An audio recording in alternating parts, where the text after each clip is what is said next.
आप सभी विद्यार्थी का स्वागत है आपके अपने चैनल में एक क्लासेस में। तो आप सभी विद्यार्थी उम्मीद है कि अच्छे तरीके से अपने पढ़ाई कर रहे होंगे और फाइनल बोर्ड परीक्षा 2026 की बेहतरीन तरीके से तैयारी कर रहे होंगे। और आज के इस क्लास में हम लोग पढ़ने वाले हैं गणित का टॉप वीवीआई ऑब्जेक्टिव क्वेश्चन पढ़ेंगे, जो आपके फाइनल बोर्ड परीक्षाओं 2026 के लिए काफ़ी ज़्यादा इंपॉर्टेंट होने वाला है। अगर इन टाइप के क्वेश्चन आप लोग बनाना सीख लेते हैं यानी सॉल्व करना, तो हूबहू आपसे फाइनल बोर्ड परीक्षाओं में 100% आपसे सॉल्व हो जाएगा सभी क्वेश्चन। और इन टाइप के क्वेश्चन आपके बोर्ड परीक्षाओं में बार बार पूछा जाता है और इन टाइप के क्वेश्चन भी आते हैं, तो आपको इन टाइप के क्वेश्चन पढ़ना काफ़ी ज़्यादा ज़रूरत है। तो चलिए आज का क्लास स्टार्ट करते हैं। और उससे पहले आप सभी विद्यार्थी से एक रिक्वेस्ट है कि आप सभी विद्यार्थी अगर इस चैनल पर नए आए हैं तो इस चैनल को सब्सक्राइब कर लीजिए और वीडियो को लाइक ज़रूर कीजिएगा और अपने दोस्तों के पास शेयर भी कर दीजिएगा, ताकि आपका दोस्त भी फाइनल बोर्ड परीक्षा के बेहतरीन तरीके से तैयारी कर पाए।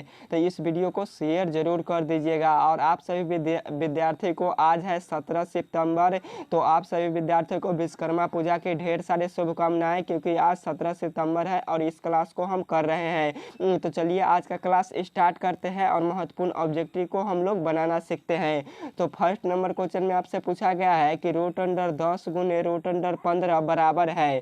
तो रूट अंडर 10 गुने रूट अंडर 15 यह किसके बराबर है, आपसे क्वेश्चन में पूछा है। तो जब भी बाबू इन टाइप के क्वेश्चन आपको देखे बोर्ड परीक्षा में, तो आपको कुछ भी नहीं करना है, इन दोनों को गुना करा देना है। क्या करना है, तो रूट अंडर 10 गुने रूट अंडर 15 इन दोनों को गुना करा दीजिएगा तो कितना आएगा, तो रूट अंडर 150 आ जाएगा। कितना आएगा, रूट अंडर 150 आएगा। और 100 अब आपको क्या करना है, जब आप लोग गुना करा दीजिएगा और अब आपको करना है कि 150 को अभाज्य गुणनखंड कीजिएगा। तो जब आप लोग 150 के अभाज्य गुणनखंड कीजिएगा तो 2 से लगाइएगा, तो 2 से 14, 1 बचा 10 हो गया, 2 पचे 10 कट गया। फिर आपको कितना से कटेगा, फिर आप लोग लगाइएगा, यहाँ से 2 से नहीं लगेगा, आप 5 से लगेगा। आप लोग अभाज्य गुणनखंड करके देख लीजिएगा, 5 से लगाइएगा तो यह कितना बार में कटेगा, तो यह 15 पचे 75 यानी 15 बार में कट जाएगा। फिर आप लोग 5 से लगाइएगा तो यह 5 तिहाई 15 यानी आपका जो 2 5 5 3 बार में कट जाएगा यह। तो यह इतना बार में कटेगा, तो आपको कुछ भी नहीं करना है। आपको क्या करना है, तो रूट अंडर जब आप लोग 150 का अभाज्य गुणनखंड करेंगे तो आपके पास आ जाएगा 2 गुने 5 गुने आपका आ जाएगा 3। यह आ जाएगा जब आप लोग अभाज्य गुणनखंड कीजिएगा। तो इतना आपको समझ में आया कि ना बाबू, हमारे साथ थोड़ा सा जगह कम है इसलिए आपको थोड़ा सा कम समझ में आता होगा। तो आप लोग यहाँ पे समझिएगा, जब आप लोग अभाज्य गुणनखंड कीजिएगा तो यह वाला डाटा आएगा आपके पास। और जब इतना आने के बाद आपको कुछ भी नहीं करना है, यहाँ पे देखना है कि किसका किसका जोड़ा लग रहा है। तो रूट के अंदर किसका किसका जोड़ा लग रहा है, तो 1 5 यहाँ पे है और 1 5 यहाँ पे है। तो 1 5 क्या होगा, तो बाहर निकल कर आ जाएगा। क्या होगा, तो 1 5 बाहर निकल कर आ जाएगा। और अब आपके रूट में क्या बच रहा है, तो 2 और 3 बच रहा है। तो 2 और 3 का जोड़ा नहीं लग रहा है, इसलिए यह रूटे में रह जाएगा और आपस में गुना हो जाएगा। तो 3 दूना कितना हो जाएगा, तो 6 हो जाएगा। तो यह रूट अंडर 6 हो जाएगा, क्योंकि यह रूट से बाहर नहीं निकलेगा। और यही आपका आंसर हो जाएगा। 5 रूट 6 आपका राइट आंसर हो जाएगा। किस ऑप्शन में है, तो आपके ए वाले ऑप्शन में है और यही आपका राइट आंसर हो जाएगा, 5 रूट 6। अगर हम लोग दूसरा मेथड से आप लोग बनाइएगा, तो रूट अंडर 10 के अभाज्य गुणनखंड कीजिएगा तो कितना आएगा, रूट अंडर 10 के अभाज्य गुणनखंड कीजिएगा तो 2 × 5 आएगा। इंटू है तो इंटू लिखेंगे।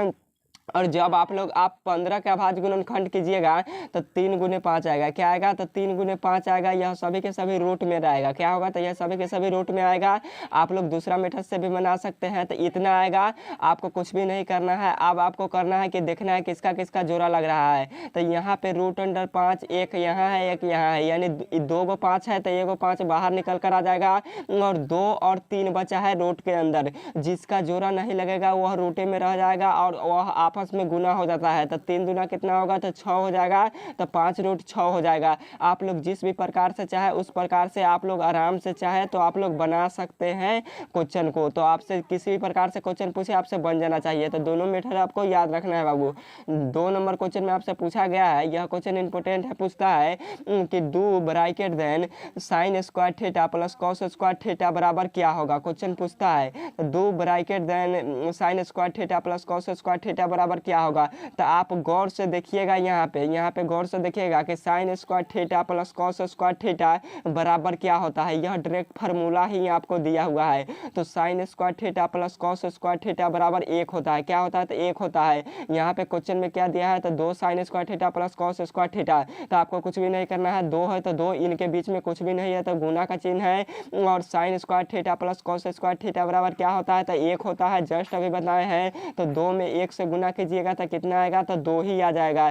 तो 2 किस ऑप्शन में है? तो सी वाले ऑप्शन में है। तो राइट आंसर आपका सी हो जाएगा। समझ में आया कि ना बाबू?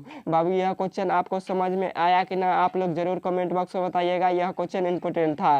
अगला नंबर क्वेश्चन है 3 नंबर के, निम्न में कौन सबसे छोटी प्राकृतिक संख्या है? तो यह क्वेश्चन तो आप लोग बचपन से पढ़ते आ रहा है कि निम्न में से कौन सबसे छोटी प्राकृतिक संख्या है। तो गिनती की संख्या को हम लोग प्राकृतिक संख्या कहते हैं, और प्राकृतिक संख्या क्या होता है? तो 1 2 3 4 5 6 डैश डैश होता है। तो गिनती की संख्या किससे शुरू करते हैं? तो 1 से शुरू करते हैं। तो राइट आंसर सबसे छोटी प्राकृतिक संख्या क्या होगा? तो 1 सबसे छोटी प्राकृतिक संख्या है। और आपसे क्वेश्चन में पूछेगा कि पूर्ण संख्या किसे कहते हैं? तो वैसी संख्या जिसमें शून्य शामिल कर लेने से, यानी जिसमें 0 शामिल कर लेंगे तो वह क्या कहलाएगा? तो वह पूर्ण संख्या कहलाएगा। जैसा कि 0 1 2 3, यानी 0 से स्टार्ट होने वाली संख्या क्या कहलाएगी? पूर्ण संख्या कहलाएगी। तो आपको याद रखना है बाबू, इंपॉर्टेंट क्वेश्चन सभी है। अगला नंबर क्वेश्चन में यहाँ पे दिया गया है आपसे, और यह क्वेश्चन बनाना अगर सीख लेते हैं तो आपके फाइनल बोर्ड परीक्षा में इन टाइप के क्वेश्चन आएगा बाबू। यहाँ पे क्वेश्चन आपको दिया है कि यदि दो संख्याओं का गुणनफल 2166 यानी 2166 है एवं उनका मौसा जो है 19 है, तो लौसा क्या होगा? आपसे क्वेश्चन में डायरेक्ट पूछा है कि यदि दो संख्याओं का गुणनफल आपको दिया है, मान लीजिए कि पहली संख्या a है और दूसरी संख्या क्या है? तो b है। गुणनफल बोल रहा है तो a b लिखेंगे, यानी a गुने b लिखेंगे। क्यों? क्योंकि गुणनफल बोल रहा है। अगर योग पूछता तो हम लोग जोड़ का सिंबल देते। समझ में आया? और कितना दिया है? तो यहाँ पे दिया है आपका 2166। कितना दिया है? तो 2166 दो संख्याओं का गुणनफल दिया है। तो आपसे क्वेश्चन में पूछा है कि लौसा क्या होगा? तो आपको कुछ भी नहीं करना है, आपको दिया गया है यहाँ पे 2166। अब आपको क्या करना है? तो एक फार्मूला होता है, एक फार्मूला होता है, आप लोग बनाइए, लिखिएगा यहाँ पे पहली संख्या गुने दूसरी संख्या और बराबर क्या होता है? तो लौसा गुने मौसा, यानी पहली संख्या गुने दूसरी संख्या इक्वल टू लौसा गुने होता है आपका मौसा। यहाँ पे फार्मूला इसको लिख लीजिएगा तभी आपसे बनेगा। क्या होता है? तो लौसा गुने मौसा होता है। आप लोग लिख लीजिएगा लौसा गुने मौसा। तो आपको यहाँ पे दिया हुआ है, क्या दिया है?